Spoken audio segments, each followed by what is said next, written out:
सिकंदर ने पूरी दुनिया पर विजय प्राप्त की थी। लेकिन आज मैं आपको सिकंदर की एक ऐसी कहानी सुनाना चाहता हूँ जिसे सुनकर जीवन के बारे में सोचने पर मजबूर हो जाएंगे। जब सिकंदर भारत आया, सिकंदर के भारत आने की एक वजह यह भी थी कि वह एक योगी से मिलना चाहता था और यह सीखना चाहता था कि वह अमर कैसे बने। सिकंदर जब भारत आया, सिकंदर ने कुछ सैनिकों को भेजा और कहा कि कोई योगी मिले तो उसको ढूंढ कर लाओ। वह ढूंढने निकल पड़े। फिर सैनिकों ने देखा एक योगी पेड़ के नीचे बैठा है और उसने सिर्फ लंगोटी पहन रखी थी और वह परम आनंद में था। सैनिकों ने योगी को जाकर देखा और बोले, ए तुम हमारे साथ चलो, हमारे राजा सिकंदर ने तुम्हें बुलाया है। योगी ने हंसकर कहा कि मैं कहीं नहीं जाऊंगा, मैं यहीं रहूंगा। फिर सैनिकों ने तलवारें निकाल ली और वो हिंसा करने वाले लोग थे। वो सिर काटने से पहले सोचते नहीं थे। उनके लिए सिर काटना कोई बड़ी बात नहीं थी। उन्होंने तलवार योगी को दिखाकर कहा, या तो तुम चलो, नहीं तो हम तुम्हारा सिर काट देंगे। योगी ने कहा, मैं यहाँ इस तरह इसीलिए बैठा हूँ, जो मुझे जीवन में करना था वो मैं कर चुका। आपको मेरा सिर चाहिए तो ले लीजिए, परंतु आपको मेरा ज्ञान और बुद्धिमत्ता नहीं मिलेगी। फिर उन सैनिकों ने एक दूसरे को देखा। उन्होंने ऐसा इंसान कभी नहीं देखा था जो उनकी तलवारों से न डरा हो, क्योंकि वो सिर्फ डरा नहीं रहे थे, वो सिर काट भी सकते थे। यही उनका काम था। उन्होंने कभी ऐसा इंसान नहीं देखा था जिसमें कोई डर न हो। सैनिकों ने सोचा कि योगी कह रहा है कि मेरा सिर काट लो, तो ये कोई योगी वाकई अमर है। फिर सैनिकों ने योगी को मनाने की कोशिश की, कृपया हमारे साथ चलिए। योगी ने कहा, नहीं, अगर सिकंदर को मिलना है तो वो आए, अगर अमरता के बारे में जानना है तो वो आए। फिर सैनिक बोले कि आपको पता है कि सिकंदर आपसे अमरता के बारे में जानना चाहते हैं। सिपाही समझ चुके थे कि ये वाकई में कोई सिद्ध योगी है, इसलिए उन्होंने योगी को कोई चोट नहीं पहुंचाई और सैनिक वापस चले गए। उन्होंने जाकर सिकंदर से कहा, योगी मिल गए हैं पर वो आना नहीं चाहते, आपको वहाँ जाना होगा। तो सिकंदर खुद वहाँ गया।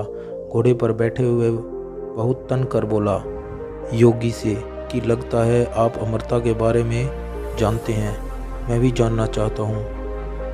योगी ने सिकंदर की ओर देखते हुए कहा, पहले इस घोड़े से नीचे उतरो। सिकंदर नीचे उतरा और बोला, मैं अमर होना चाहता हूँ, क्या आप मुझे बताएंगे? योगी ने सिकंदर को देखा और समझ गया इससे कुछ बोल कर भी कोई फ़ायदा नहीं होगा। योगी बोले, हाँ, अगर तुम अमर होना चाहते हो तो रास्ता इधर से है। योगी ने पूरा रास्ता समझा दिया। जंगलों से गुजरता हुआ एक कठिन रास्ता, मेरे बताए रास्ते पर जाओ, वहाँ तुम्हें एक छोटी गुफा मिलेगी। उस गुफा में एक साफ पानी का कुंड है, चुल्लू भर पानी पीकर तुम अमर हो जाओगे। तो सिकंदर अपने सैनिकों के साथ चल पड़ा। जैसे जैसे वो आगे बढ़ता गया, योगी द्वारा बताए हुए रास्ते के सभी पड़ाव मिलते गए। फिर उसने देखा कि उसके साथ 5-6 सिपाही थे। अगर ये सिपाही भी जल पी लेंगे तो ये भी अमर हो जाएंगे। तो सिकंदर ने सैनिकों से कहा, तुम लोग यहीं रुको। यात्रा के अंतिम हिस्से में सैनिकों को पीछे छोड़कर सिकंदर आगे गया। फिर सिकंदर को वो गुफा मिली। गुफा के अंदर उसे एक साफ पानी का कुंड दिखा। वो अंदर जाकर पानी पीने ही वाला था कि कुंड के दूसरे किनारे पर बैठे कौवे ने कहा, रुको। सिकंदर ने कौवे को देखा।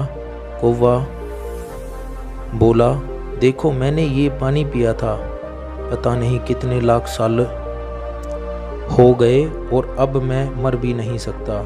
मैं बस यहीं हमेशा के लिए बैठा हूँ। मैं लाखों सालों से बैठा हूँ, मैं मर भी नहीं सकता।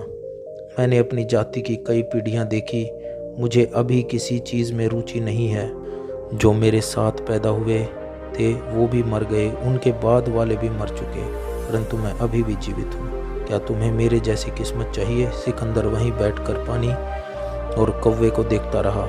सिकंदर वहाँ से पानी पिए बिना ही चला गया। जीवन की सबसे अच्छी और खूबसूरत चीज़ ये है कि जीवन एक दिन समाप्त हो जाता है। कल्पना कीजिए कि ये जीवन कभी समाप्त ना हो तो आप कितनी बड़ी परेशानी में पड़ जाएंगे। जीवन का हर क्षण पूरे तरीके से जीना चाहिए, हर क्षण आनंद के साथ, परंतु समय पर जीवन का समाप्त होने का एक जीवन चक्र है। जीवन की सबसे बड़ी चीज़ है जीवन का हर क्षण आनंद लेना, चाहे परिस्थिति जो भी हो।